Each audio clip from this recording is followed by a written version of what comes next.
Good evening, everybody. It's Friday night, and as usual, we have Chaos Square Ground. Yes, I'm still angry. I'm still disappointed. Not overly emotional, but it is what it is. The draw has made everyone quite mad.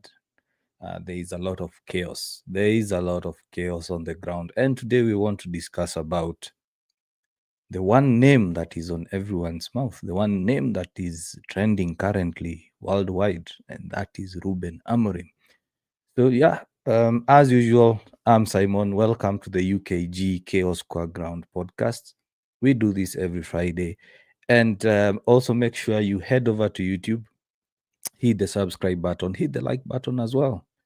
And today I would like to ask guys on TikTok to jump over to YouTube because I have a bit of news to share on screen and I will be unable to do so on TikTok. So in case you're on TikTok, head over to YouTube, join the stream from there. You'll find the link in the description, the link to join the YouTube channel.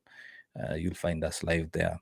And yeah, let's get started. So there has been a lot of chaos since last night's game. To be honest, there has been an uproar.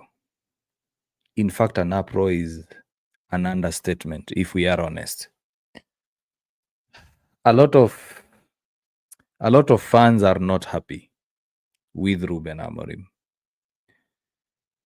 Is he to blame? Partly yes. Is he the only blame? No. There are things that he needs to improve on. For example, his in-game management, the decision he makes during matches, and he needs help. Amorim he's at a point where he needs help, either from his assistant managers, the coaches that are with him, from the board, from the players. Because yesterday when I decided to just have a look at the press conference, Amorim looked defeated. Amorim looked defeated. Oh, why is my camera on TikTok flipped? There you go. Now it's okay. Yeah. So Amorim yesterday in that press conference, he looked defeated. He looked like a man who does not have an idea on what to do. You looked at him after the game.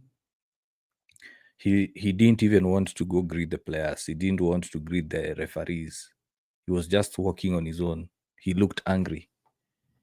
And today fans have been online all day arguing with each other. Um, guys saying he needs to be sacked like right now, he needs to be sacked like yesterday, he needs to be replaced. Other fans like myself saying, yeah, as much as we want to sack him, he's only part of the problem. Amorim is only part of the problem. He's just a symptom of a much bigger issue. And now today I want to ask this very, very tough question. It might be easy for most of us because most of us have already made a decision. Amorim in, Amorim out. Because now it's getting to a point things are getting worse, especially when it comes to the fan groups, the fan pages, the fans themselves. Yesterday, Amorim, the players were booed off the pitch. The fans are not happy. And as I said a few days ago, also a few weeks ago, I've been backing Amorim, but now it's getting to a point where it's very difficult to back him. It's really, really difficult to back Amorim. We also have some reports coming out. We are going to look at the reports coming out regarding whether United are going to stick or twist. But today, I would just want us to have a chat.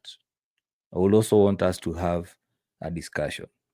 So get involved in the comment section below. And I would like to ask guys on TikTok to come over to YouTube because there are graphics there. I'll be able to highlight your comments on screen because right now I can't be able to have the same graphics on YouTube come over TikTok. But regardless, I'll still read the comments, whether it's on TikTok or YouTube. But YouTube is okay because I'll highlight the comments so that everyone who's over on YouTube, Kick, Facebook, Twitch can be able to view the comments. So I just want us to have a chat. Just have a logical, cool, calm, collected chat. I've been arguing all day with fans online. The Twitter trolls, the blue tick merchants, faceless accounts. I've been racially abused. I've been called names just because of saying, hey, as much as we want Amorim sacked, the next manager will still come after 1 year we are in the same position. I remember when the window was closing. For the guys who've been with us on the lives, I remember when the window closed, when we were having a discussion about the squad, I said we need to lower our expectations because United don't have a good midfield.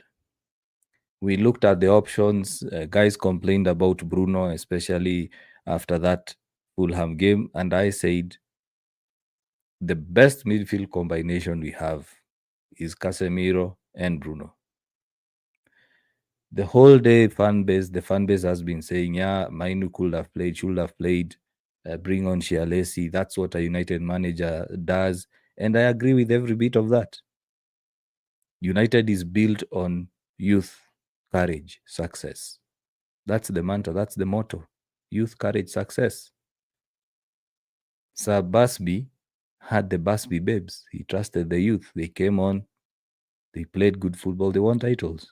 Fergie did the same. He trusted the youth, gave them chances, and he won titles.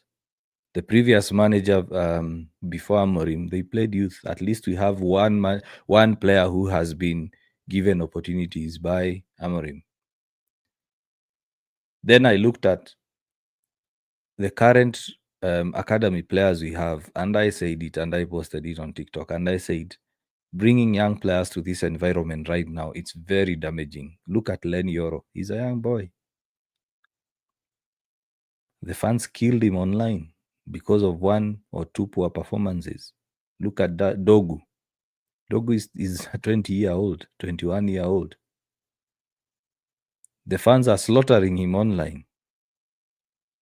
Now imagine, yes, he plays Kobe, he doesn't have a good game.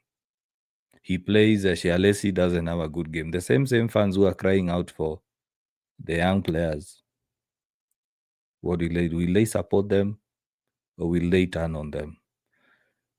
So today I just want us to have that chat, to have that discussion. What are the actual issues here? Does it mean that, yes, the Amorim chapter is done? Is it time to twist? Just say, okay, you've had 1 year plus, it hasn't worked. Yeah, we know we didn't support you, but you should be at least beating 10-man Everton. You should be beating West Ham, so we can't work with you. Or is Amorim just a symptom? Is Amorim just a symptom of a much bigger problem? And I'm already seeing guys chatting Amorim out. Yeah. Also state why you want him out. Feel free. Let's have a discussion. Today we are just going to have a good logical discussion. Yes, Amorim out. If you're Amorim out, yeah, say Amorim out and why. And today I also want us to have a look at the full spectrum of the issues United are facing. There is a bit of news regarding managerial change, regarding the top brass change, and we are going to look at that. And guys on TikTok, please feel free to come to YouTube. I'll be able to highlight the comments on screen so that everyone can see. Unfortunately, I don't have that feature today on TikTok, but if you can't, I'll still read out the comments. So I'm seeing the comments. Wayne on TikTok is saying Amorim threw Lenny under the bus by saying he thinks too much. And you're saying Amorim out, you're saying his decision making is poor. Avaga Lawrence on Facebook is saying Amorim out. Fine. So when Amorim say that Lenny Yoro is thinking too much, or is, actually he also, I think that thinking too much was to do with Dogu and the nervousness. One thing we have to also do is to understand someone's temperament. Amorim is young. He needs to learn that as a United manager, every word will be scrutinized. If he say that in any other club, guys wouldn't focus as much. He's young, he needs to understand that this is Manchester United. Every word you say, like last night, he was being asked by Carl Anker, the athletic reporter. He was asked, "You keep saying you don't know, you don't know." Then he exploded like, "When did I say I don't know?" And he literally kept saying, "I don't know." So he needs to learn how to control his emotion. He needs to learn how to control his words, to measure his words. Because at United, every word will be scrutinized. You remember when he said that this is the worst United squad in the history of Manchester United? The whole week, the papers were running with it. It became a headline in the papers. So when he came out to say that Dogu is overthinking, or Dogu, you can feel the nervousness, it's something that will be picked up by the media, and they will run with it. They will roll with it. Wayne, I also agree with you. His decision making in game, during the game, his decision making is not good. He's not good. And I remember I said also that he also needs to take a calculated risk. Right now, it's a gray area. Play the youth, they don't perform, we lose them. Play the youth, we perform, we continue having a good season. So we've gotten to a point where he needs to take risks. He just needs to look at which actual players can come into this squad and lift the squad. I've seen a lot of guys saying Mainu needs to play. Mainu could have played, not in, Ugarte. And someone commented something on X. I was like, yeah, makes a bit of sense. He said Mainu and Ugarte started the Grimsby game and United were kicked out. He also said that Mainu came on the during the Brighton game and United lost control. So you look at those instances, you're like, yeah, there are some valid points. But at the same time, you start wondering, okay, do we really use 2-3 games to judge a player, or do we just keep giving the opportunities until they perform? I've come to see that also one of Amorim's biggest weaknesses is he seems to punish some players more than the others. Like Bruno would have a bad game, he will still play all matches. But someone like Len Yoro, someone like Kobe Mainu, they make 1 or 2 mistakes, they won't play. They won't start games. So those are the decision. That's an example. Those are examples of the decision making that Wayne is saying. And Amorim is not perfect. He's making mistakes, and they are very costly. They are very costly. The other spectrum is, as much as when you're saying he plays Ugarte instead of Kobe, when clearly Ugarte doesn't have confidence. Ugarte yesterday had a 98% completion pass completion. He had 17 out of 18 passes completed. He tackled. But we know that whenever Amorim makes a change, we've seen it before, even when United were winning games. Whenever Casemiro comes off, the team loses rhythm. The team loses balance. And that's telling. If you have Casemiro, an aging player, who's outperforming the young midfielders on the field, that also shows you another side of the spectrum of the problem. So Ruben Amorim is a symptom. He's part of the problem. He's not the only problem. He's not the only problem. Let me say, Ayatollah, you seem to be happy. Willie, good to see you. Manu auze tu. that's another problem. The ownership. The ownership. The ownership. What are the owners doing?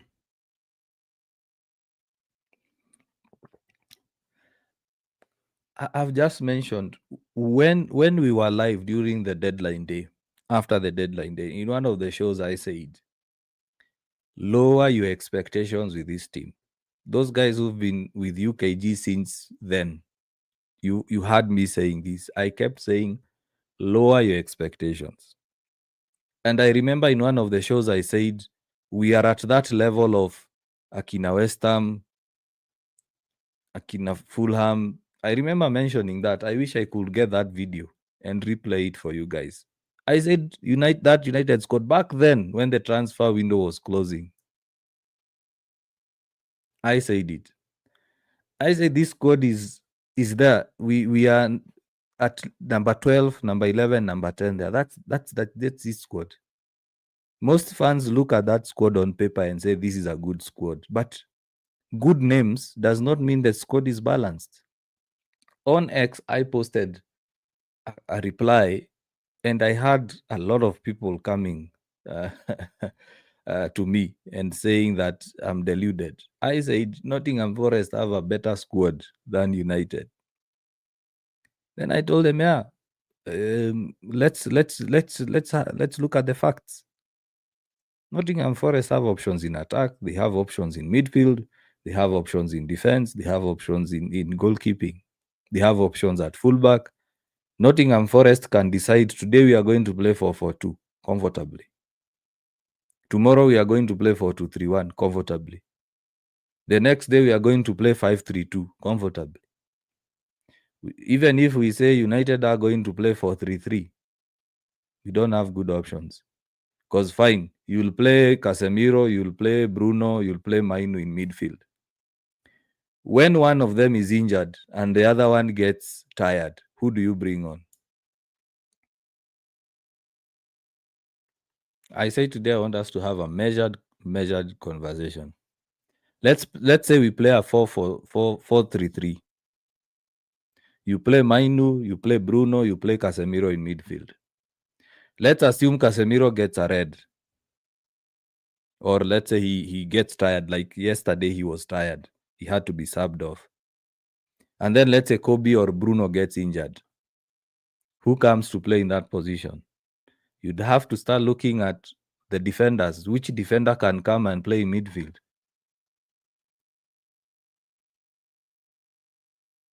Because the only other, if you play three midfielders, you'll only have Mason Mount and Ugarte as the two options. And then up front, Mbumo, Cunha, Sheshko. Fine. In case Mbumo gets tired, Ahmad is there. That's okay.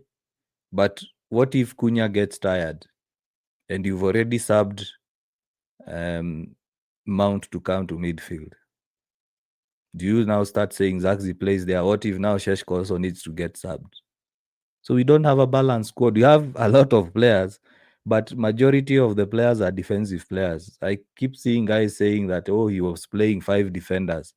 He had 6 on the bench. He had 6 defensive players on the bench.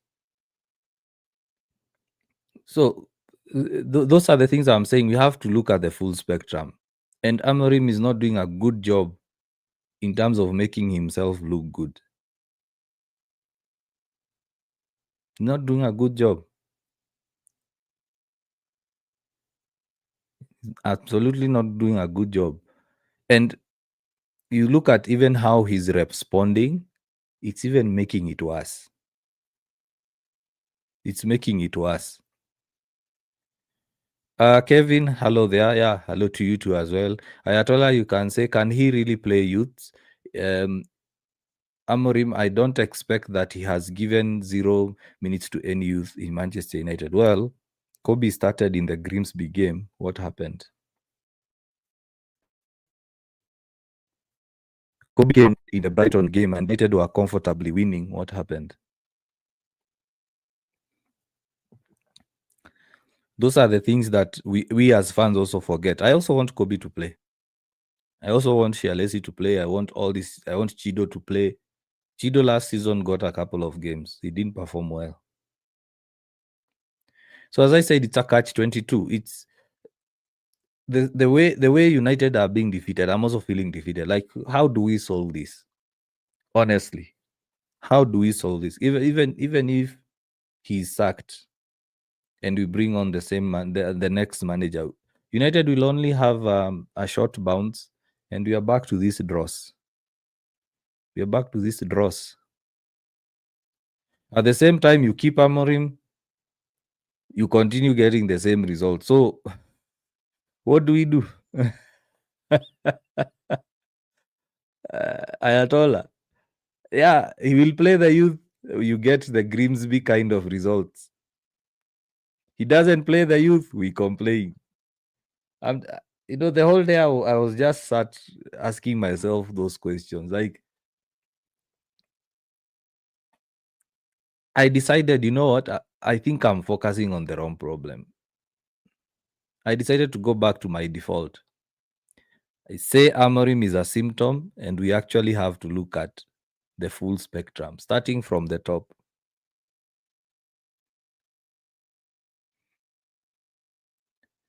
And there's a time I said, something has to give. Something has to give because this can't go on. If it means Amorim leaves, fine. If it means he stays, fine. Pick one. United have to pick one. Whether Amorim stays or leaves, also the other problems in the club have to be sorted out. Have to be sorted out. Because even if you bring Glasner, he's available on a free over the summer. He will come and still say, I need midfielders. I need wing backs because he plays the 3-4-3. Sometimes it's the 4-3-3. And in fact, you look at Glasner's system, it's more intense than Amorim's because the players keep moving. There's a lot of movement in that system compared to Amorim's system. And if you want to depend on players like Bruno, players like Casemiro, players like Dalot, still same results. Players like Zaxi, same results. United played a 4-3-3 versus Liverpool. They got spanked 7-0. United played a 4-3-3, the one we are crying for. And you remember back then, Rashford was there, Garnacho was there, Anthony was there. 4-0.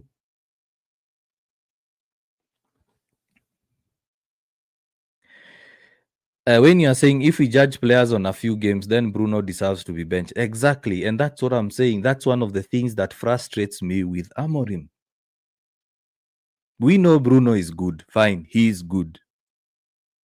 But if he's having a poor run, bench him. Bring on Kobe. He keeps saying that Kobe competes with Bruno, but bench him. Unless there is a clause in Bruno's contract where he has to play. Sometimes these guys sign contracts where the player has to play. If he doesn't play, they pay him a lot of money. Bruno was holding his hamstring after the Palace game, and he started the West Ham game. That's one of the things that bothers me with Amorim. He sees that these guys are not performing well and still decides to keep playing them. In fact, right now, if you are honest, Luke Shaw is Luke Shaw. Who else? The leaked are the only consistent players United have. They've been consistent, performing well every week. The moment the leaked gets injured, what happens? Chaos. So Wayne, I agree with you. I totally agree with you. And that's one of the things that frustrates me with Amorim. It frustrates me to the core. Kevin, you're saying it's time to give Bruno a bench in the next game. That guy is really costing us. True. True. And you know something about Bruno? He is also a very divisive player. Bruno right now is like Kobe. There are guys who are saying Kobe is still not good enough to play for United. Or if Kobe comes and plays, we need to have a better balance in the squad. The other guys are saying, regardless of whether we need balance in the squad, Kobe has to play. He had a good time in the Euros. He scored in the FA Cup final, all those things. How do we solve it? Just also give him a run of games. The best way to solve such a problem, give him a run of games. Let him play a couple of games. For example, the 15th, December 15th, which is what, 10 days from now, Mbumo Ahmad are leaving for AFCON. Mazraoui is also leaving for AFCON. What do? Play Bruno as a 10, bring on Kobe in the midfield. Let him have that run of games. Simple as that. But now if he decides to go with Mount and Bruno still sticks in the middle, then now right now it's difficult to back him. Now when he makes that decision, it will be even more difficult to back Amorim. Kevin, you're also saying, I can't blame Dogu. He's a defender and not a wing back. Yeah. And guys keep saying Amorim signed him. He didn't. It's not an Amorim signing. Amorim wanted he wanted Giovanni Kenda from Sporting. They say no. We are not repeating the same mistakes we did with Ten Hag. We are not going for any of your former players. Dogu is not an Amorim signing. Dogu is an Ineos signing. Dogu is an Ineos signing. And that's a fact. Amorim didn't want Sheshko. He wanted Watkins. He wanted that Premier League experience. He got Sheshko. Amorim didn't want Mbumo. Amorim wanted Semenyo. He got Mbumo. So again, full spectrum. Amorim has issues. The transfer department, the recruitment team has issues. The players have issues. So it's a multi-layered problem. It's not a one-man problem. Even if we were to say Amorim out, trust me, the next manager comes and we have the same problem. I'm not saying that because you guys know I back Amorim. No, I'm just saying we look at the full spectrum. If Amorim leaves, sack everyone. Sack Wilcox, sack Berada, sack all them lot. Sack all of them. Sack all of them. Let them go. We start afresh. If Amorim is to be sacked, sack everyone, starting from the CEO to the director of football, everyone. Sack even the academy coaches, all of them. Let's have a clean slate. Once you sack all those stuff, sack the players, all of them, sack them. We don't care whether it's Kobe Mainu, whether it's whoever it is, sack. Every player who has an issue at the club, you want to leave, leave. You want to go to Barcelona, go. We are cleaning the swamp. But it's not that easy. It's easier said than done. Thanks, guys, for getting involved in the comment. Also, guys on YouTube, share your comments. And guys on TikTok, please head over to YouTube because I want to display some news regarding the managerial situation as well as the board. So if you can be able to jump over to YouTube, I'm about to share screens. Unfortunately, I can't be able to share it on TikTok. When you're saying Amorim is a big problem, he's too stubborn to coach United. He said it from day one, but we decided to stick. Manu King J, you're saying let him leave because now no players in our academy will ever shine. True. As I said, it's a catch-22. Play the academy players, take the risk, play the academy players. They play well, everything goes okay, perfect. That's the perfect scenario. Bring on academy players to play with this lot. They don't perform well, then they get killed by social media merchants. And we've given examples, Len Yoro, Patrick Dogu. They're being slaughtered by our own fans. So, do you protect this player until you get a good time to play them, or do you play them regardless and just say, even if I lose them, I played them because people want me to play them? It's a catch-22. Which one do you go for?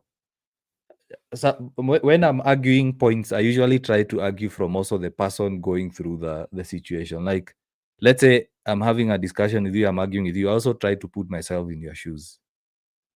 So, like Manu King, I get your point. Trust me, I get your point, and you have a very valid opinion there. But now I've put myself in now Amorim's shoe. Put myself in Amorim's shoe, and I say, okay, I gave Chidobi. Guys are forgetting Chidobi last season played under Amorim. Amorim played Chidobi. How did he perform? Kobe Mainu started in the Grimsby game with Manuel Ugarte. What happened? Kobe Mainu came on versus Brighton when United were winning comfortably. What happened? So you look at that situation, you are the coach, you're like, I have to make sure I win. At the same time, I'm being told to make sure I play academy players. I've already given them a chance, but they are not yet at the level I want. At the same time, I'm looking at the players I have. Right now, I'm even sure Amorim is regretting why he left Sporting, to be honest. Because you look at Sporting, he used academy players. Nuno Mendes, who gave Nuno Mendes a chance? Who gave Giovanni Kenda a chance? This is not a foreign aspect for Amorim. He played the youth. He trusted the youth at Sporting. He did it and won titles. So I'm saying it's a multi-layered kind of problem. It's if you actually sit down and think about it logically, you'll have a headache. Trust me, guys, you'll have a headache. Because you're like, okay, let me play the academy players. You lose. When you lose, the blue tick merchants, the journalists will come and say, why did you play Kobe Mainu and Casemiro was on the bench? Casemiro will have provided experience. Okay, next time you play Casemiro. Why didn't you play Mainu instead of Ugarte? Ugarte is a central defensive midfielder. Mainu is an attacking midfielder. Simple as that. You play, okay, you decide now, let me play Kobe as a CDM like he did versus Brighton. What happened? United started conceding goals. So, Manu, I totally get your point. And for me, I would love to have academy players. For example, like Shea Lacy, I rate that boy. Harry Amas, I wish we didn't send out Harry Amas and Toby Collier on loan. My biggest regret is United sending Toby Collier out on loan, because Toby Collier right now would have been a very good CDM in this system. But I believe they sent him out on loan thinking they would sign Baleba, and then it didn't happen. So if I were United, recall them. Recall Harry Amas in January. Recall Radek Vitek in January. Recall Toby Collier. Recall those players to come back. Like Toby Collier, recall him. Then tell him to play. And you see, those are the decisions I'm saying. It's multi-layered. Stupid decisions. Foolish decisions. But the easiest person to go for is the manager. Is the manager. When you're saying we generally need to let go of players like Bruno and build our squad, true. But do we have the patience as fans? Manu, you're saying, but now if we have a good midfield, with now any system will work, but Amorim is favoring players. Yeah, he has that tendency. He has the tendency to favor some players. For example, Bruno. Bruno doesn't perform well. He's still playing. Let's see. Evans, Pemba, good to see you. Long time. You're saying, let me just enjoy the conversation because, man, I'm tired of watching us play. I wish you were in my position. I wish you were in my position. Evans. Right now, it's very difficult to have a conversation with United fans. I wish I can show you my X account, the UKGX account. In fact, if you have time, go to the UKGX account and see the sort of discussions I'm trying to drive at fans. You guys have been trying to make you be more logical and less emotional. And I keep saying, one of the biggest issues we have at United is the club is built around financial success, not about sporting success. They care more about what the fans are saying, what the sponsors will say, rather than winning matches on the pitch. Like right now, they will sack Amorim just because the fans want him sacked. They did so with Ole.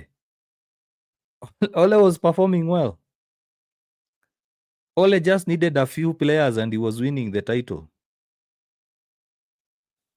Prove me wrong, guys.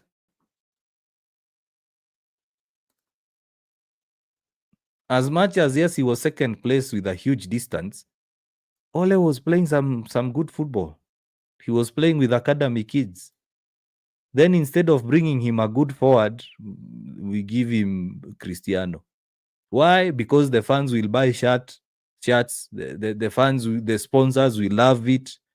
United will get more media coverage. It was not about sporting success.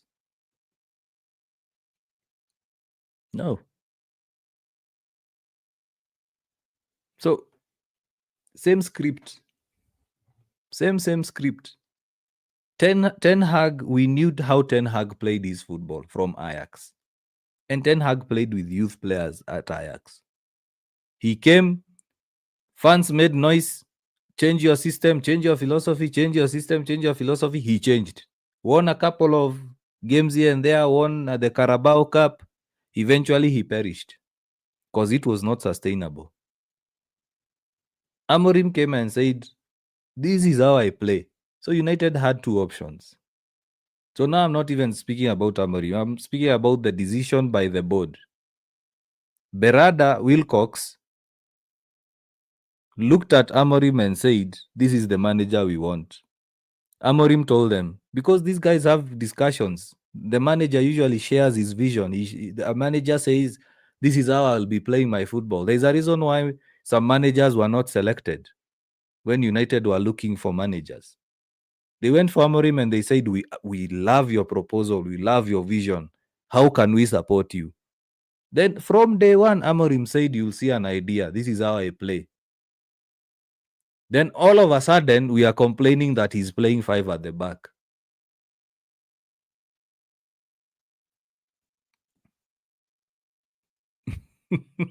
Now we want to go back to the Ten Hag days. We asked Ten Hag to change, he perished. Now we're asking Amorim to change, he will perish. So two options, back him or sack him. Those are the only two options now we have. He's either you keep him, support him, or you sack him. Get a manager who will work with these players.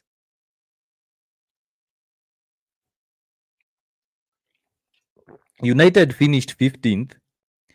And in the transfer window, they didn't move like a club that finished 15th. Sunderland made better moves in the transfer window than United. Sunderland, a promoted club.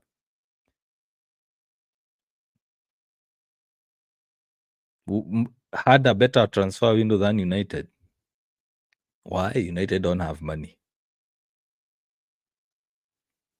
So, as again, multi-layered issues. Multi-layered. You peel this, you get another one. You peel this problem, or you solve this, another one. You solve this, another one. So fine, Amorim out. The manager comes and says, "This is how I want to play my football." Okay, fine. You start playing with these players. Over the summer, we'll get you the players you need. Summer comes. We actually missed out on Elliot Anderson. He chose to go to City. Semenyo chose to go to Liverpool. Baleba has gone to Bayern. So, do you mind? Do you mind playing with a 34-year-old from La Liga? That's United. That's how United operate.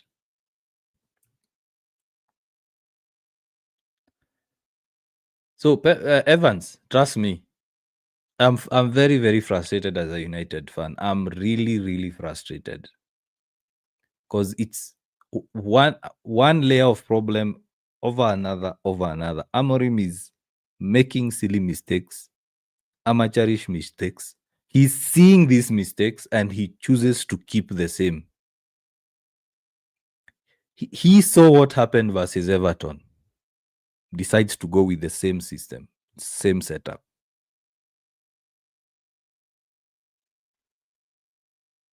He analyzed that game. He analyzed the Everton game. United went to the West Ham game with a similar setup, similar patterns, similar play versus West Ham. Looked at it at first half, first 20 minutes, and decided the only change I'm going to make is Eden Heaven. And then he started making now substitutions to defend the 1-0. That's an amateurish mistake. You don't defend a 1-0 win, a 1-0 lead, that is, at Old Trafford. That's absolutely criminal. But yet again, you look at the bench, you're like, fine, we're asking him to make changes. The players he has on the bench is Mount, Kobe, Shialesi. Those are the only three attacking outputs. Bumo had a bad game. Take the risk. Play Shialesi. In case it doesn't work out, you say F off to the fans. I did my best. But he didn't take the risk. Okay, fine. Cunha is not having a good game. Bring on Kobe. Bruno is not having a good game. Bring on Mount. Let's play. Get the second goal. So he's also not pragmatic. He's not taking risks. Part of being a United manager is taking risks. That is on Amorim. Now let's come to the fan base side of things. If he did that, and let's say United still continue to draw, let's say it went to 2-0, 2-1, 2-2, I'm very sure some fans will have found a reason. Because look at the bench, he didn't have options. Magneto, you're saying I think Amorim should be given time like Arteta so that he can build a team. I agree with you. Manchester United players, management, etc. Yote, Trevor 20, yeah, all players out, starting with Bruno. When you're also saying the guy genuinely destroying only academy graduate in the squad, nah. I asked last night. Since Fergie left, how many academy graduates have we retained in the club? Like long-term academy graduates. We've been having issues with the academy for years. It hasn't started with Amorim. If we are being honest. If you are being honest. And I mentioned it. I remember back then we had McNair for Sumenza. Who else? Tuanzebe. Jesse Lingard. I think he was among the long-serving academy graduates. Rashford, long-serving. What happened? Other players that were from the academy. I remember the Keane brothers. Who else? So you look at this squad, we haven't really had a sustained output of academy players. We haven't really had. Mason Greenwood would have been our best academy graduate, even levels above Rashford. But he messed up.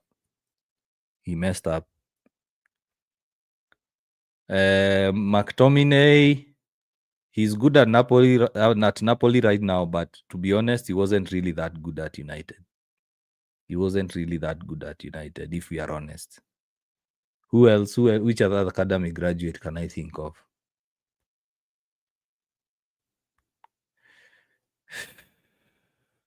It's as I said, multi-layered problems. We ask our manager to play academy graduates. Probably he doesn't rate them. Like yesterday, he was asked about Mainu. He was laughing. To me, it was a bit disrespectful to Kobe But that is a man that is frustrated. Amorim looks defeated. Um, let's see, Kevin, you are saying I think the next game's Martinez mentality gonna help us. Let him play. When you also you are saying since this brother joined, only Delict has improved. No other player has improved. Sam, you're saying Elanga. Yeah, Elanga at United was also not good. Sam, if you are honest, Elanga also wasn't so good at United. Right now, he's not playing at Newcastle. He's not starting games. Already Barcelona are thinking whether to sign Rashford or not. United for a very long time have not had a very good academy output. Compared to City, compared to Chelsea, compared to even Arsenal, Brighton. If you try to compare United's academy with other academies, you'll see that the United Academy is not producing so many good talents. It's not producing so many good talents because you look at right now, other than let's say McTominay, of course, Mason Greenwood, Rashford, Paul Pogba, and Paul Pogba left very early, back in Fergie days. The only other player I can think of is Angel Gomez. You see, those are a handful of players that have actually come from the United Academy, went to other clubs and made it. You compare to other clubs, for example, Elliot Anderson was from which club? Conor Gallagher, which club? You look at who else? Levi Colwill. Look at all those top players right now in the Premier League. You look at Phil Foden. You look at all those players. You see that the academies are producing good players. Actually, even these smaller clubs have players who've come from big clubs and they are performing pretty well. United have really struggled with academy graduates. The under 21s are losing. They are losing matches when it comes to playing the Sunday, the Division 3 teams. Let me just have a look right now. Before we go to the major news, Fort Mob. The under 21s lost. Was it yesterday or Tuesday? The under 18s are playing good stuff. But the under 21s, nah. Let's see, Manchester United. Under 21s, the PL2. Yeah, so you look at the under 21s. Yes, currently they are second on the table with a game in hand, so they can win the title. But they were beaten 4-0 by Blackburn. And then they were beaten by Solihull Moors. Beaten by Solihull Moors in the National League Cup Group A. And Solihull Moors, the Solihull Moors are playing in which league? They are playing in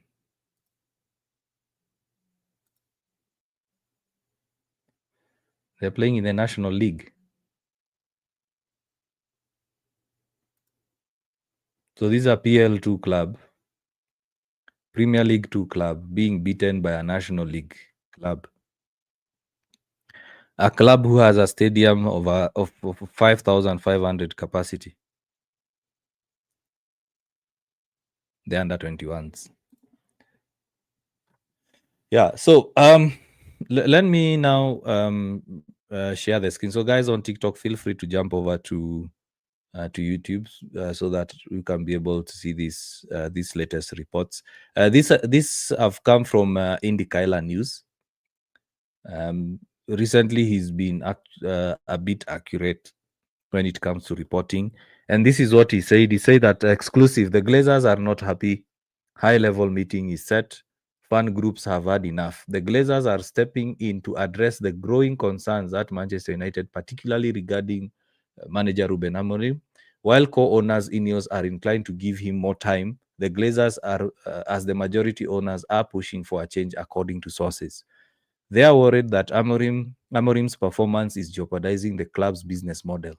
Remember what I said? United is all about money.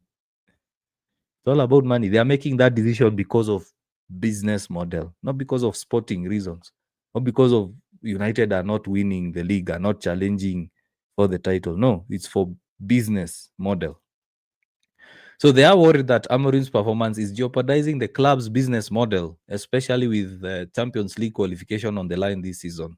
Tensions are high at Manchester United, and the Glazers believe a new manager could turn things around. The Glazer family are the majority owners of the club. The minority owner, Sir Jim Ratcliffe's Ineos, controlling the football side. However, they believe they need to step in regarding the manager's future. A high-level meeting is on the horizon, where they'll need to resolve their differences and decide the future direction of the club. It is a critical moment for Manchester United, and the pressure is mounting from the fans. So look at that. So the Glazers are stepping in because they are scared of losing money, not because United are being beaten or they are not winning games or they are not challenging for the title. For them, they want United to challenge for the Champions League so that the club can make money. So that the club can make money. Let me just display that again. They are worried that Amorim's performance is jeopardizing the club's business model, especially with Champions League qualification on the line this season. Tensions are high at Manchester United, and the Glazers believe a new manager could turn things around.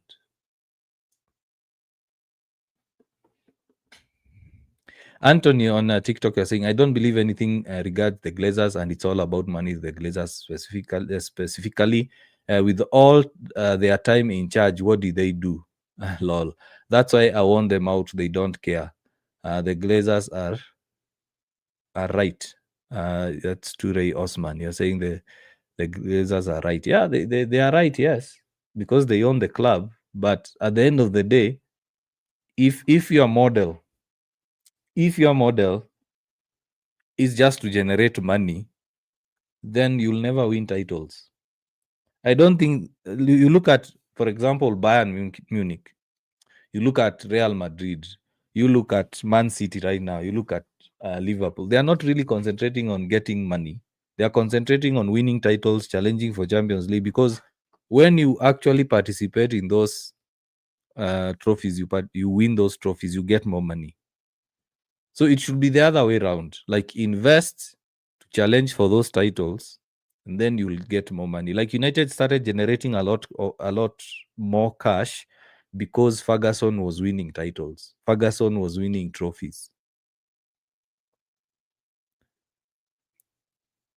If you look at Arsenal were comfortable with top four because they just wanted to keep afloat after constructing the new stadium. They needed money. So for them, the champions qualifying for the Champions League and selling their academy assets, their first team assets, was to help them keep afloat. So when it comes to the Glazers, the business model is just about. Let me just display this again. It's just about what have I done? So you look at that paragraph. They are worried that Amorim's performance is jeopardizing the club's business model. Probably whoever wrote it should have swapped it. They could have said they are worried that Manchester United will not make the Champions League. But if they are worried about the business model first, and then the Champions League qualification later, then you have a big problem. Because how do you want United to challenge for the Champions League and you haven't invested money in this squad? Liverpool pumped 500 million, close to £500 million, so that they can challenge for the Premier League, they can challenge for the Champions League. But their manager is just rubbish. City have been investing in the squad over the years. Right now, City are making crazy profits. Why? Because they are winning titles. They are challenging for the Champions League. They won the Champions League. They won the forfeit. They won the treble. They did not focus on the business model first. They focused on the football aspect first. That's why they were spending crazy money. Pep went out and replaced the entire defensive line.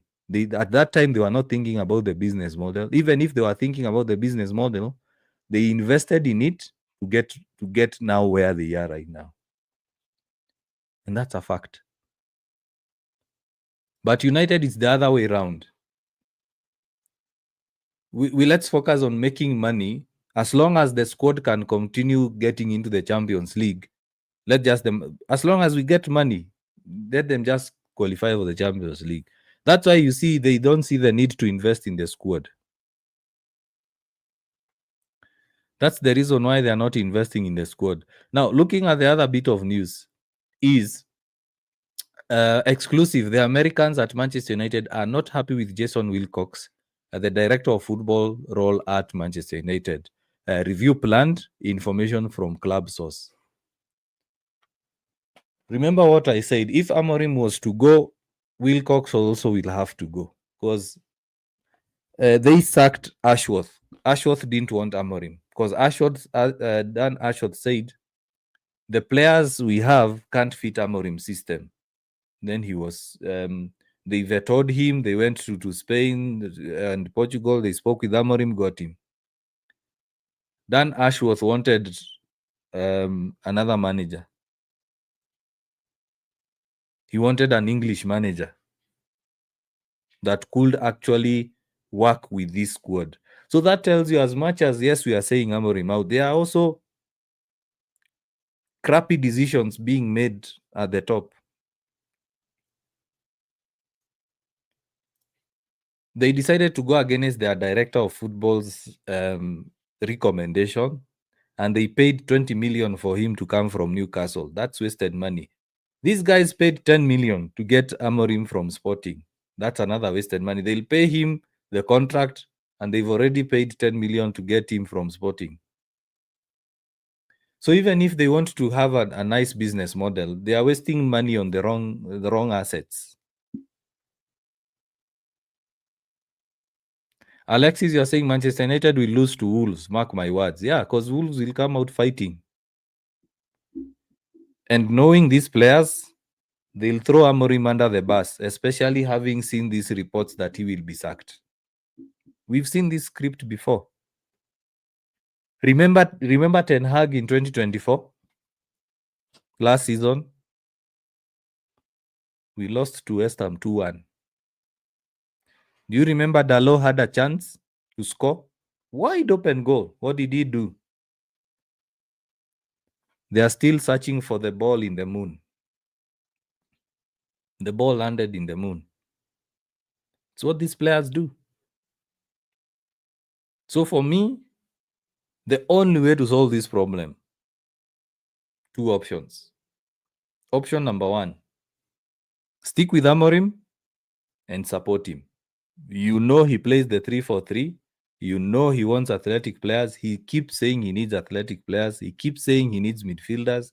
He keeps saying he needs wing backs. He needs squad options. So what do? Sell even the key assets you have so that you get profit. If you can sell Kobe for 60 million so that you can be able to spend 150 million, sell him. Sell Bruno, sell all those guys. Support him because he said since day one. Alexis, you are saying Amorim ni kichwa ngumu. He said it since day one. I don't know why you're blaming the guy for sticking with his principles. He said it, and we still went for him. Amorim said it, and I've just mentioned, before a manager is signed, before they sign a contract, they sit with the panel. They ask him, what's your vision? What would you like? I play Football Manager. I don't know whether you guys play Football Manager. In Football Manager, the video game, the same interview process happens. They ask you, in this club, we play attacking football or we play possession football. Is this part of your philosophy? You say yes or no. Then they ask you, Because Alexis, Amorim said it from day one. He plays a 3-4-3. Eric Ten Hag changed his formation. We got spanked 7-0 by Liverpool. Then eventually we said it's not working out, sack him. Eric Ten Hag is an example of what you are asking right now. We can go through over all managers. Moyes, he does not have experience to win the Premier League. Louis van Gaal, sideways football. The football is boring. Change him. Mourinho comes on. We are playing too defensive. This is Manchester United. We are playing too defensive. We need to keep attacking. We went to Ole. He's dependent on the individual brilliance. He's dependent on individual brilliance. He has no tactic. When he gets a low block, he can't play. He does not have a tactic. Let's get Ten Hag. He's a tactical coach. Ten Hag comes. Oh, this is not Ajax. This is not Netherlands. Change your formation. We can't play this. We can't play that. He tried a 4-4-2 diamond. He tried a 4-2-3-1. He tried a 4-3-3. Then we said, it's not working out. Hey, Sporting, they are playing at this. They have a philosophy. Amorim has a philosophy. Let's get him. Let's get him. We get him. Then now we are like, why is he not changing the formation? Guys, why is Amorim not changing his formation? See, he just changes to a 4-3-3. Shida iko wapi? Where is the problem? Flip-flop, flip-flop, flip-flop. Choose one. As I said, pick one of two. Sack him, get rid of him, and get a manager who will work with these players. But at the same time, when you sack Amorim, sack Berada, sack Wilcox, sack the players. Because Amorim is just a symptom of the major problem. Option number 2, stick with him. Give him the tools he needs. The same thing Arsenal did with Arteta. They stuck with him. They asked him, what do you want? He sold Ozil. He sold Lacazette. He sold Aubameyang. He sold all those players. He tried with some, they didn't work out. Arteta also signed some players who didn't work out. Right now, Arsenal are sitting at the top of the table. They stuck with him. They chose option 1. They had the option of sacking him. They stuck with him. So now we are at that crossroads. We now need to choose. Do we twist? And if we twist, does now the new man, when the new manager comes and says, this is how I play, even if I adjust the formation to fit these players, I still need to get players to fit how I play. Because we are saying Glasner. Trust me, the Glasner one is more intense than Amorim's. We are saying Areola. Areola is the Areola system is more intense than Amorim's, and these guys can't even run. Paul, good to see you. You are saying very interesting news from Indicalia. Manchester ni kampuni kubwa, a common phrase by United fans. Corporate BS is very bad for football, especially with our current United. Amorim in. Yeah, Paul, I said spectrum. Most fans are going for the easy go-to scapegoat. Amorim is the easiest scapegoat. Any manager that has ever been at United post-Fergie is the easiest scapegoat. Is Amorim not at fault? He is absolutely at fault. He is part of the problem. He's making poor decisions. I'm not saying that Amorim is perfect. No. He's making poor decisions. I know the stats, Alexis. Everyone knows the stats. Everyone knows the stats. We all know the stats. But haven't we seen this script before, guys? Haven't we seen this script before? And it's funny that these stats come up whenever United lose. When United went on a 3-game winning run, the stats were not there. Amorim is at fault. He's making mistakes. But at the same time, let's look at the full spectrum. Kyle Leslie, you are saying sacking Amorim will not solve the Manchester United problems. I agree with you. And that's why I'm saying right now we are at crossroads. There are only 2 options. 2. Sack Amorim and sack everyone else. When you sack Amorim, sack Berada, sack Wilcox, sack Christopher Vivell, sack the whole scouting team, sack the cooks, sack the doctors, sack all the players, clean the swamp, drain it, drain the whole swamp. Now we say we don't have that nonsense from the past. Then we start afresh. It might even take 5 years to do that. If you sack Amorim, sack everyone. If he goes with his coaches, he also goes with Wilcox, he also goes with Berada. Now we say we have a new CEO, we have a new director of football, we have a new coach. Now, when they come in, they are told, now your job is to make sure you sell everyone from this club. Sell everyone. We don't care whether it's Kobe, we don't care whether it's Ahmad, we don't care whether it's Sheshko, Mbumo. Clean the swamp. We are tired of this nonsense. These players can't play. Option number 2 is now say, Amorim, we know you play 3-4-3. We know we haven't supported you enough. We know you have issues. Do you want to get more coaches? Do you want us to support with an experienced assistant manager? Because look at Arsenal. What did they do? Arsenal supported Arteta with an experienced assistant manager. That's what they did. Arteta was supported. He was asked, okay, you want a set piece coach? Get one. You want a defensive coach? Get another one. So the same, they go and ask Amorim, okay, where can we support you? How you are our employee. We went for you because you have a particular set of skills. How can we make this work easier for you? Amorim says, I need a midfielder, I need a fullback, I need a striker. Then they tell him, okay, come to the office Monday morning, we'll discuss. They look at the list, they say, we might not have money for so and so. Can you work with this one? He says yes or no. Because remember, guys, Amorim is also a professional.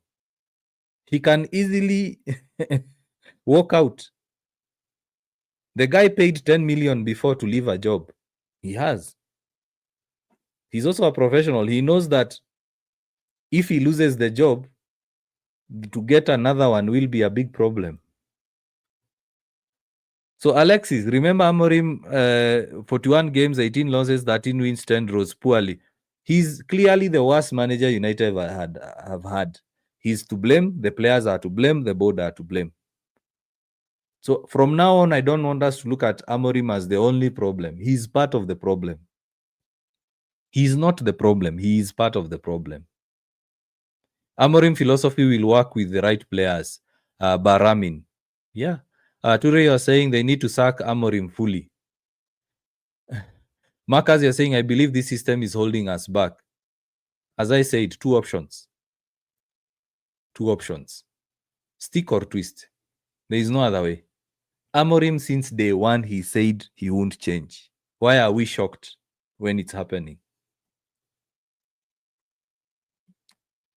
Why are we shocked when it's happening? We know there are issues at the club. I've literally showed it on YouTube. Let me, in fact, display it again.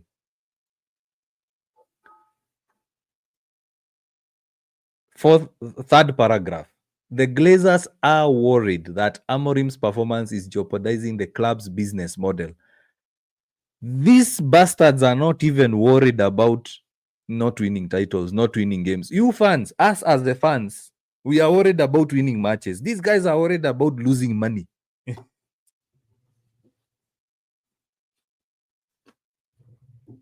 Guys on YouTube, can you look at that?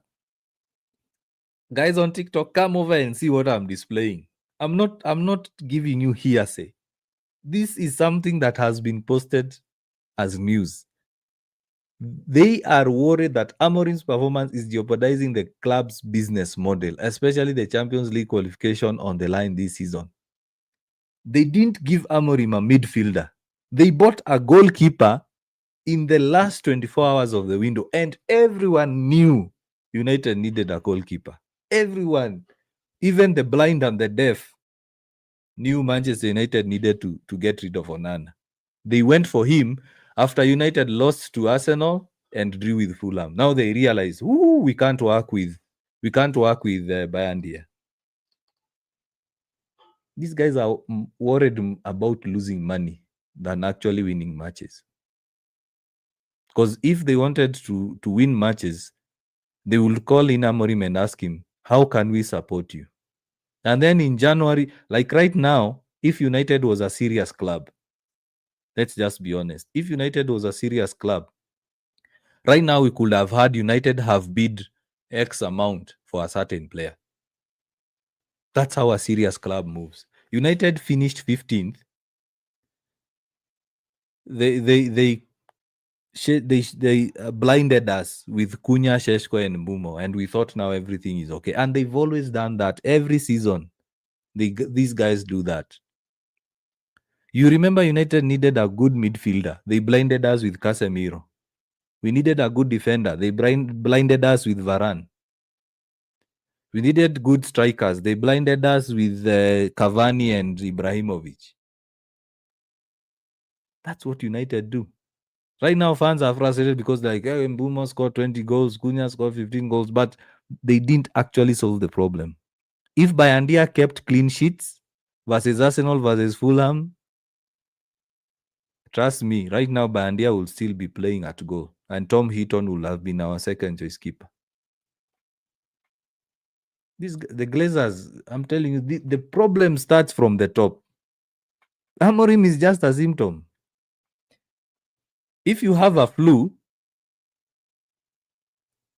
you might have, let's say, a fever, headache, you might have a running nose.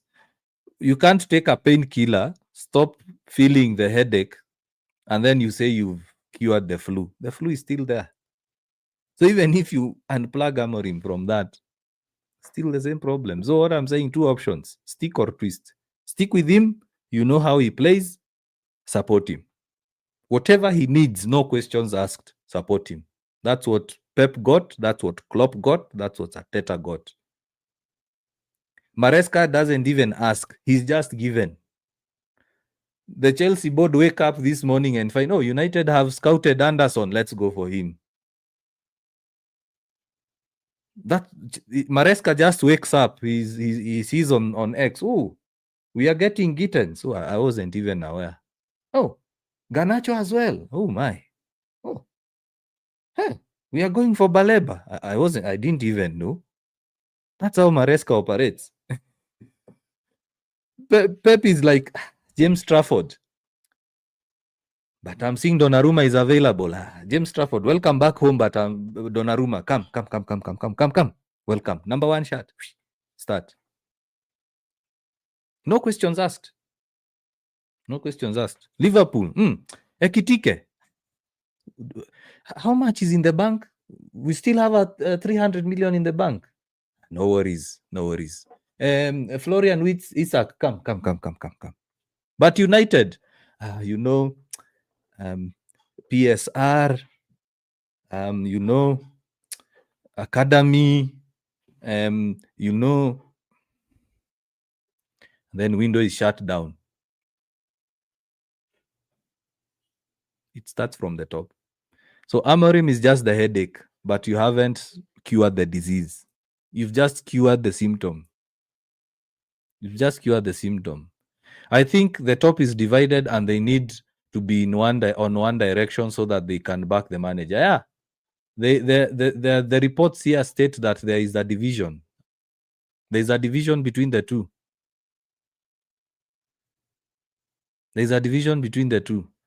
I believe this. Jose Mourinho gave us Scott, Ole gave us Greenwood, Ten Hag gave us Kobe, and there is this Amorim. Let me ask you, Chidobe Martin last season, who was the coach?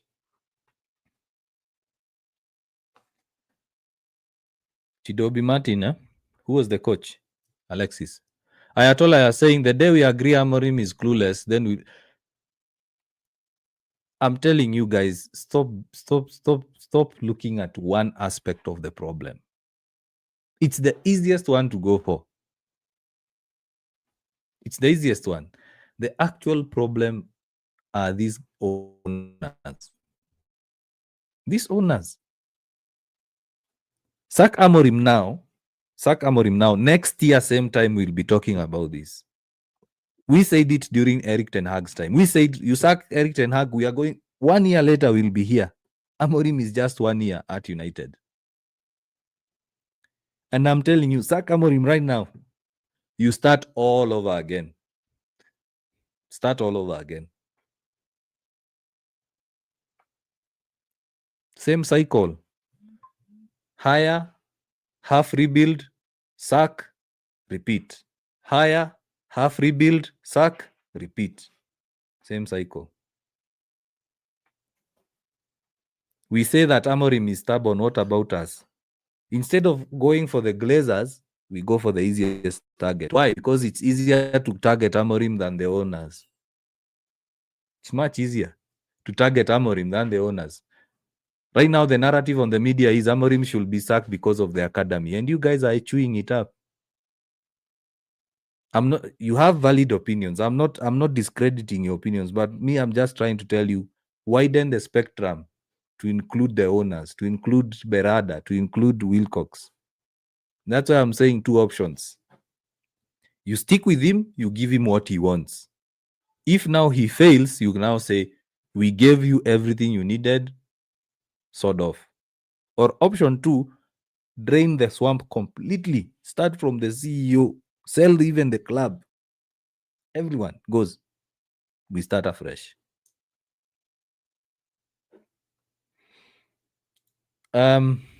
Evans, remember you're saying the Glazers have ruined our club 100%. And you see, guys, Evans has skipped over to YouTube. Now the comments are being displayed, and he can be able to see the screenshots. Paul, you're also saying, can the Glazers make Champions League money without a great squad? Simoninski, go tell them, like you told me, to be patient and wait for next season. But 27, 28. Yeah, I told you, Paul. I told you. Based on how the Glazers move. You see, now when we sack Amorim, United won't make Champions League in 27, 28. They won't. They won't. Do you know how many players United need? At least 8. At least 8. United need at least 8. United let go of 14 players in the previous window. They only got 5. Is it 4 or 5? 5. Sheshko, Cunha, Mbumo, Lamens, and that kid, Diego Leon. 5. And they let go of 14.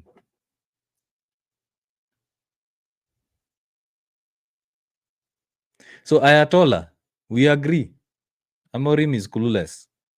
But is he the only problem? Amorim will not do anything at United. Chido came from Arsenal. Yeah, Garnacho also came from Atletico Madrid.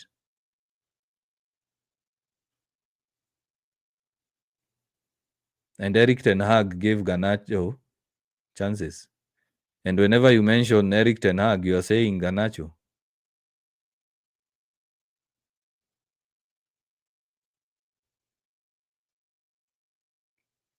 And Chido was so bought for the academy. Aluma, Amorim isn't properly supported with the specific players he wants. True. Everyone knows, but they don't want to admit it, Aluma. That's the sad part. The sad part is we know where the problem is, but we choose to be blind. The issue at United, Amorim is one of them. Amorim is one of the many issues that we have. We don't have time to sack Amorim, just Masari. We don't have time to sack Ruben. Fans should stop buying tickets. They will hear us that way. Mark 61, now you're thinking. Now you're thinking.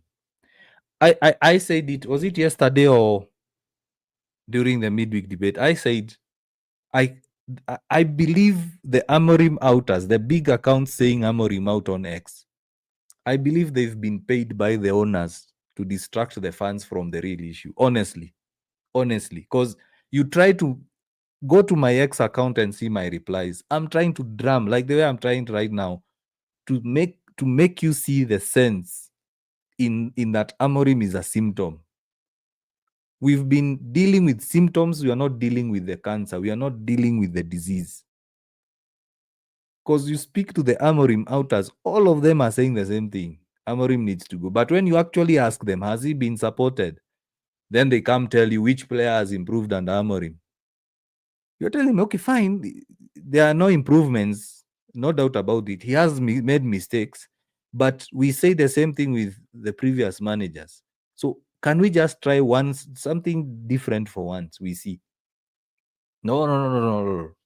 I don't even enjoy football anymore. I'm also not enjoying it, and I keep saying I've been Amorim in since day one, and it's becoming tougher and tougher and tougher to get reasons to keep him. But two options: stick or twist. If you stick, support him fully, even if it means he doesn't like Kobe, sell Kobe. The same way Arsenal fans complained about Ozil. Right now, no Arsenal fan is complaining about Ozil. No Arsenal fan is complaining about Lacazette and Aubameyang. All of them are sold. Cazola, all of them. They were let go. Pamatasak, all of them were let go.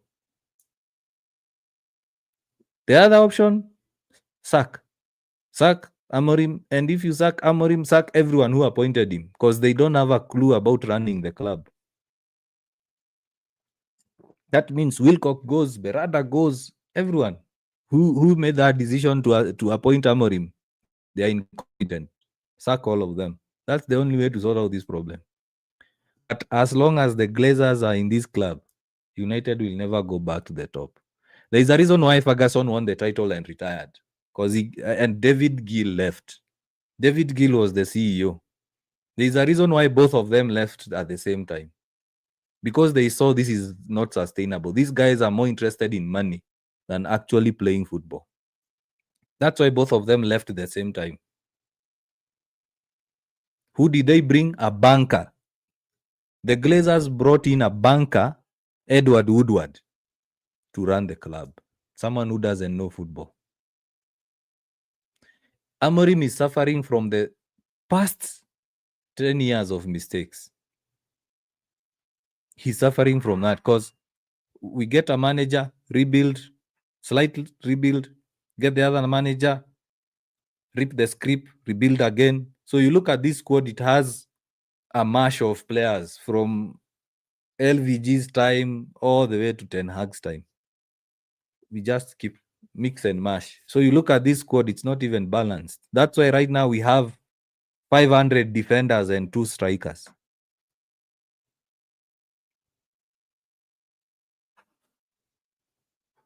Why can't he play Kobe?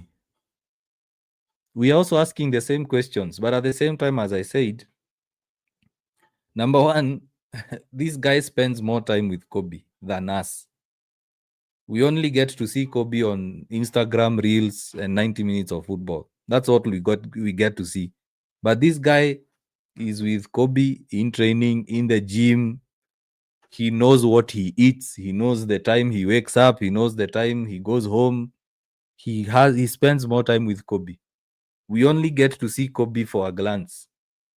So we don't even know why Amorim doesn't fancy Kobe. Or he might be saying, I might bring on Kobe, but I don't have the right balance.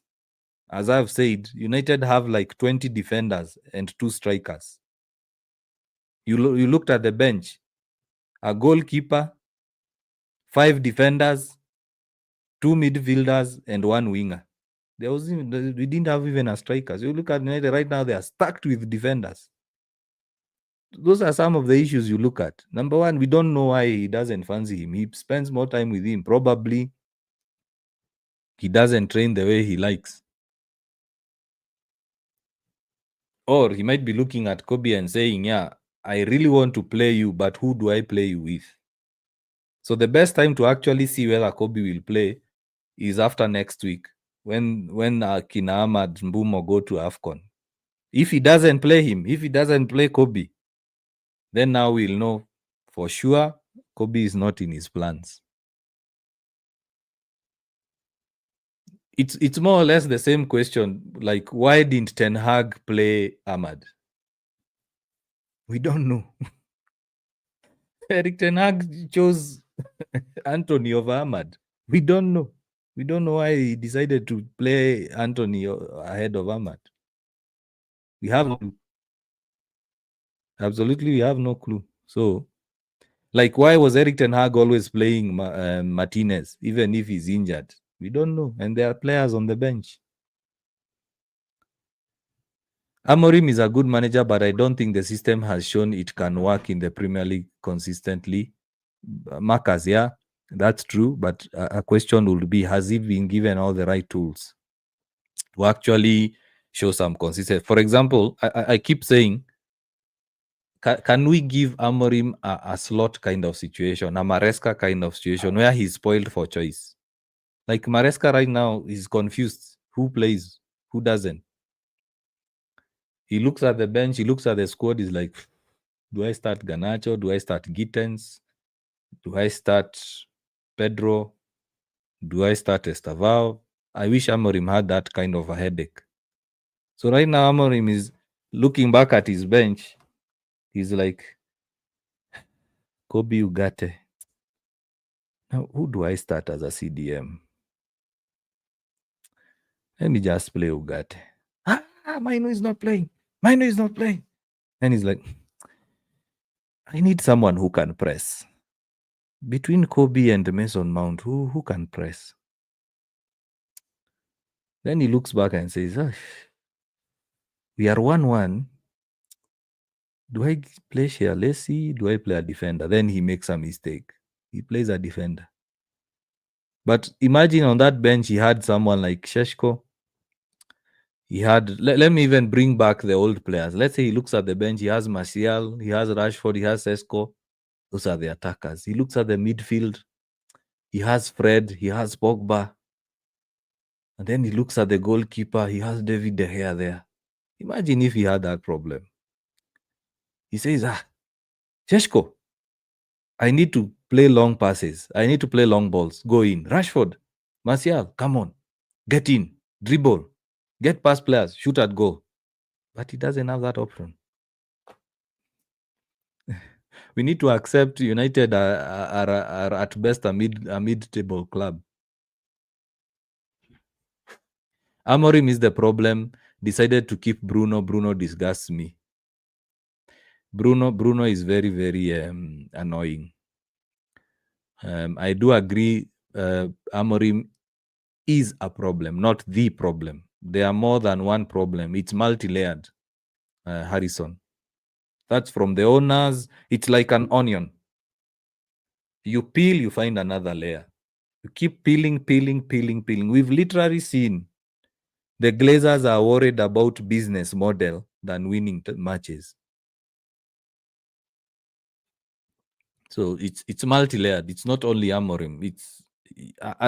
I keep saying Amorim is not 100% perfect. He's at fault. He's making poor decisions. Like I said, you have 5 minutes to go. You are chasing the game. Why are you bringing on a defender? Throw in the kids. For example, the next game versus Wolves, you should just tell some of those players, hey, I'm not trusting you anymore. There is a time I actually said that a while ago, after I think the Grimsby game. I said, I would rather lose with the under 21s than lose with this squad because you don't know which team will turn up. These guys play with more intensity they played with more intensity against Chelsea, against Arsenal, against Liverpool. But when it comes to team like West Ham, they don't want to run. You don't want to run. They don't want to run. Let me see. I think we are almost ending. So let me read a couple of comments before I end. Bruno should have been sold in the summer to Europa finals lost, where he ghosted is a failure. And I agree with you. I keep saying, for United to go to the next level, they need to sell Bruno. For United to go to the next level, I love Bruno to bits. I love Bruno. But for United to get the next level, we need to get rid of Bruno. Let's see. Marcus, you're saying the Glazers won't go anywhere soon. We need to find a way to win with or without them. You remember Newcastle under Mike Ashley? How are Newcastle performing under Mike Ashley, under their owner, before they were bought by Saudis? The moment the Saudis bought the club, Newcastle right now is a competitive club. It's a very competitive club. So as long as the head is rotten, I think you can finish the statement there. Why did United finish? Where did United finish last season? Did United win Europa? Did United get knocked out by Grimsby? Harrison, I think those you are really frustrated. I understand. I feel you, man. Nothing impresses me about this manager, and he's the easiest scapegoat. What I'll urge Harrison and everyone else: calm down, just calm down, and start peeling the problems at the club. Start actually looking at the problems at the club. United finished 15th, as you've said, finished 15th. And in the transfer window, they didn't move like a club who finished 15th. Sunderland were promoted. They invested in the squad because they knew they're in the Premier League. Look at those two differences. Look at Sunderland's position. Look at United's position. One was promoted, and in the transfer window, they acted as if they are a club who has been promoted. One finished 15th. They recruited as though they are recruiting to defend the title. The way United recruited, they were recruited as if they are defending the title, adding goals here and there, probably because of goal difference and stuff. United didn't move. United signed a goalkeeper in the last 24 hours of the window. And they knew last season one of the reasons why United was not winning matches was because they didn't have a goalkeeper. Yeah, at Harrison, you're being a response. There is a response from Masario saying we can't keep picking a player and shove all the blame on him. Bruno was crucial last season. At Harrison, imagine knocked out by Grimsby. If a team needs a coach, I'm going to say this here. If a team needs a coach to beat Grimsby, if a team needs a coach to beat a 10-man Everton, if a team needs a coach to beat West Ham or to win, there are question marks on players.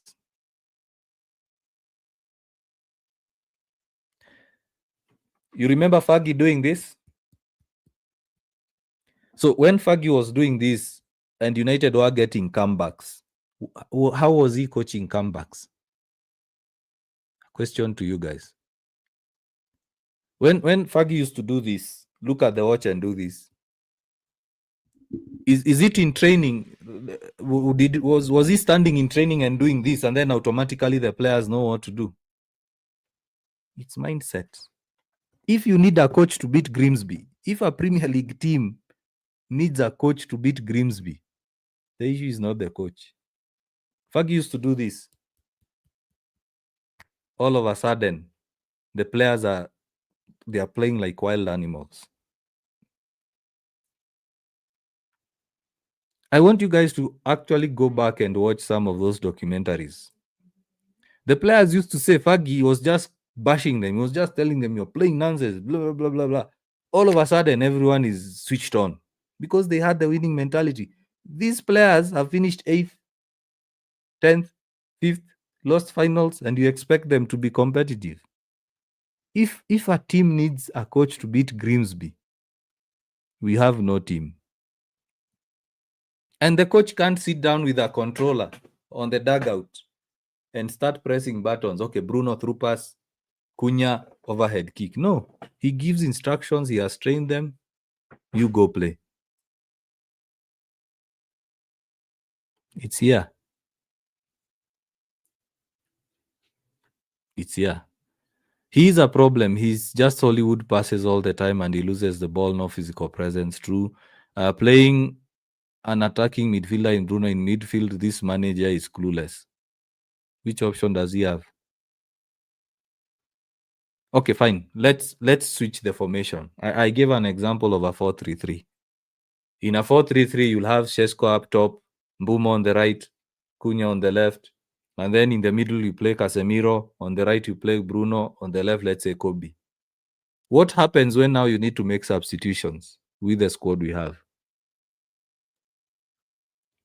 Let's now say Amorim decides to change to 4-3-3. Let's say Casemiro is on a yellow. You need to make sub. Let's say Kobe is tired. You need to substitute. Who do you play? You'll still go back to the Ugarte you don't like, and Mason Mount who has bones like biscuits. Now let's go up top. Ahmad, yes, Ahmad can replace Mbumo. Who replaces Cunha? Same problem. You start looking at the bench. The only option we have is Shialesi. I'm telling you guys, I'm going to say this so that we end the live on a high. The moment Mbumo, Ahmad, and Mazraoui go to AFCON, that's when the reality will hit you that United don't have a squad. Right now, we are very good tacticals. Play Bruno here, play whoever there. When those three go to AFCON, that's the day you realize United don't have a squad.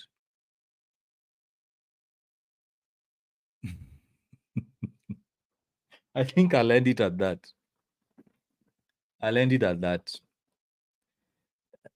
Alexis, you're saying, are these United players training to pass because they play like they don't care? They don't care. Harrison, you're asking me a question. Is coach an asset or a liability? A coach is an asset. You see, for us guys sitting behind the keyboard, it's very easy to make opinions. For us guys, like even us podcasters, it's very easy for me to show a screenshot and draw arrows and do that. But that guy, allow me to extend a bit and say this. In my previous life, I used to coach field hockey. I still do coach field hockey. You can have a good week of training. You train players, you train tactics, you have a board session, you look at them playing, you look at them training, you're like, definitely we are winning this game. Then come match day.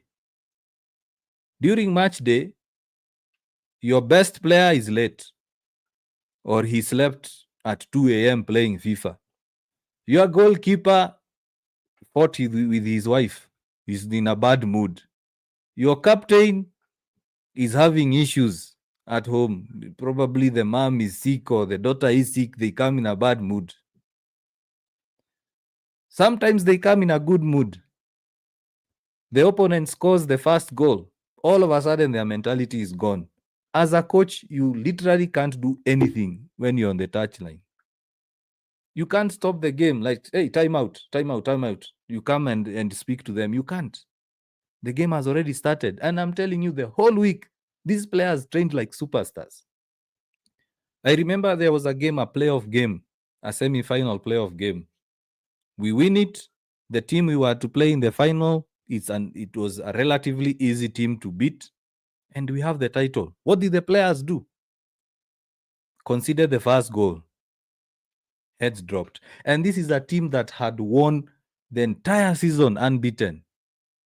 They only drew 2 matches. The entire season, scoring goals, keeping clean sheets. The worst result we got are 2 draws, 0-0 and 2-2. We trained. My physios were saying the players are fit. Everything was perfect. Now when we went to the game, the playoffs, they switched off. How many times have we watched training videos? The players are scoring goals. They are playing rondos there. They are running. They are laughing. They are enjoying. You see them training. You are like, definitely we are beating West Ham. Then when the game comes, nothing. You look at Amorim on the touchline, you can see his face. You can see he's literally frustrated. That's what happens. And I'm speaking from an amateur league kind of perspective. It happens. Coaching is not easy. It's very easy for us behind the keyboard and behind the cameras to give opinions, but we don't know what these guys are going through.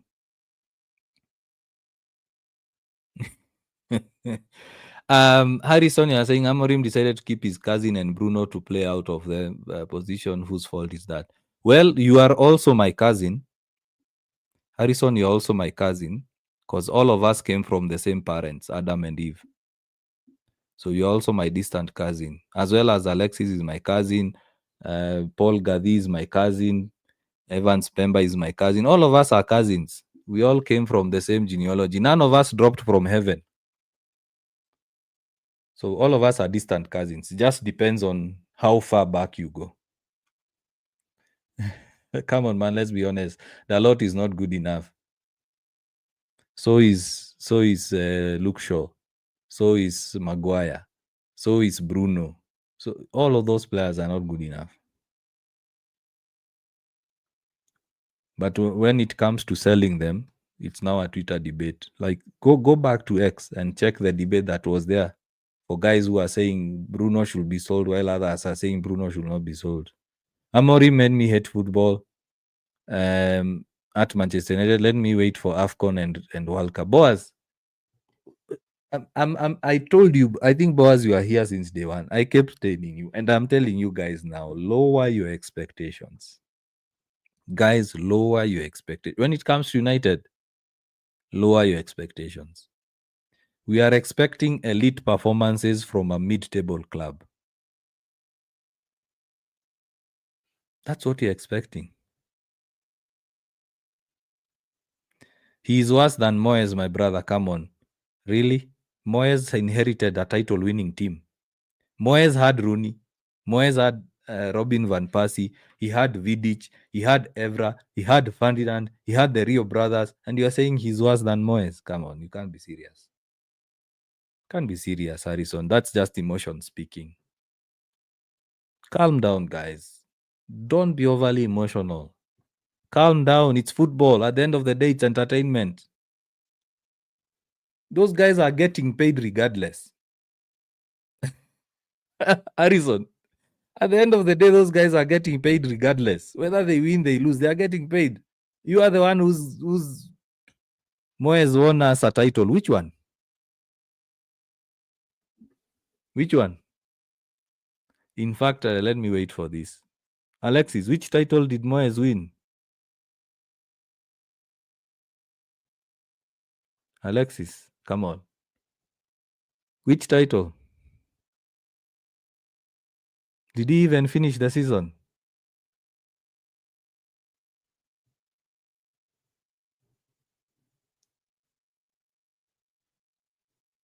Moyes won the title.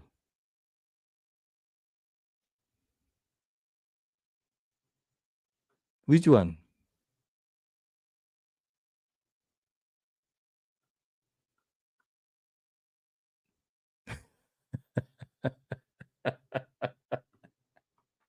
Evans has answered you on YouTube. He won nothing. The guy didn't even finish the season. So, guys, anyway, my advice to you, calm down. At the end of the day, football is entertainment. Yes, we have passion, but lower your expectations when it comes to United.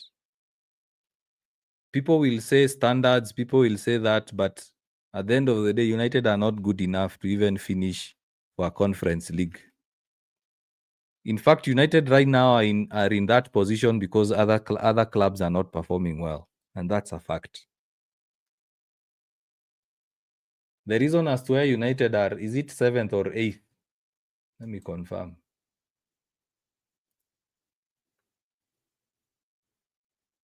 The reason as to why United are in that position is because other clubs are not performing well. Yeah, 8th. The reason as to why United are 8th is because other clubs are not performing well. Lower your expectations, my brothers, sisters, ladies and gentlemen. Please, please, please, please lower your expectations this season. For even if they sack the manager, the new manager will just get a short bounce. That's it. He will just win a few matches here and there, probably get to Champions League. After that, 1 year later, we are going to come back here.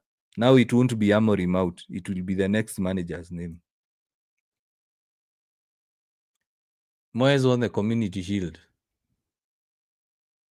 That's a title. That's a title. Community Shield is not even regarded as a major trophy.